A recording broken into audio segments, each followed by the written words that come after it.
5,000 పోతే full tank అయితే 8 litre 9 litre 300 పెడితే 9 లీటర్ 10 లీటర్లు 300 పెడితే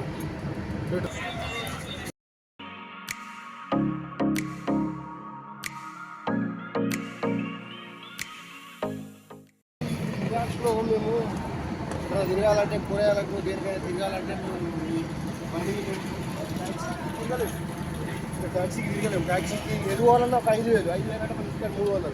ఎంత తక్కువనో ఎంత తక్కువ దూరం పోయినా కూడా మనకు పెట్రోల్కి తక్కువ రేటు ఉంటాయి. పెట్రోల్ మాత్రం బాగా చీప్ ఇక్కడ. 5,000 పోతే ఫుల్ ట్యాంక్ అయితే 8 లీటర్ 9 లీటర్ 300 పెడితే 9 లీటర్ 10 లీటర్లు 300 పెడితే ఇక్కడ పెట్రోల్. బండి కాస్ట్ కూడా బాగా తక్కువ. ఈ బండి నేను $150 కొన్నాను. ఈ బండి కూడా బాగా చీప్, బాగా తక్కువ రేట్లు బండ్లు కూడా. లైసెన్సులు కాగితాలు పేపర్లు ఏమి ఉన్నాయి. పోలీసులు పట్టుకుంటే అంటే పోలీసులు పట్టుకుంటే అంతే. మన ఇంటికి మళ్ళీ కూడా కొత్త కొనుక్కోవాలి, వేరే కొనుక్కోవాలి. కొత్త కొనుక్కోవాలంటే మన ఇంటికాడి 70,000 మన బండి కాస్ట్ అంత అవుతుంది.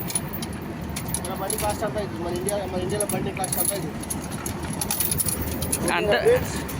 అంత పెద్ద గొలుసు ఎందుకు పెట్టారండి? ఇది ఇంత కొత్త గొలుసు ఎందుకు పెడతారంటే ఇంత పెద్ద గొలుసు ఇక్కడ దొంగలు బాగా.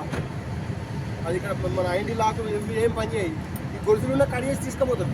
గొలుసులున్నా కూడా కడిగేసి తీసుకుపోతారు. సేఫ్టీ కోసం అంతే. అది మన బ్యాగ్ ఉంటుంది, బ్యాగ్ ఏమైతే వెళ్ళిపోతుంది. సేఫ్టీ కోసం ఈ గొలుసు చేసుకోండి. ఇంత పెద్ద గొలుసు తాళాలు ఐడి లాకు మన ఇండియా లెక్క ఇక్కడ పెట్టుకొని 10 రోజులు ఉన్నాయి. ఇప్పుడు రోజు గంట సేపు అట్లా పెట్టేవాళ్ళు ఏం లేక మళ్ళీ వచ్చేవారికి ఏం కూడా కనబడదు. మనకి బండి ఏదైనా కంప్లైంట్ కూడా ఇవ్వలేదు ఇక్కడ పోలీసు మీద. కంప్లైంట్ ఇచ్చినా తీసుకోవడానికి ఈ బండి ఇది దేనికి ఏది కూడా ఉంది. కాగితం ఉంటేనే కంప్లైంట్ ఇచ్చుకోవడం, కాగితం లేదు కదా అది తీసుకోండి.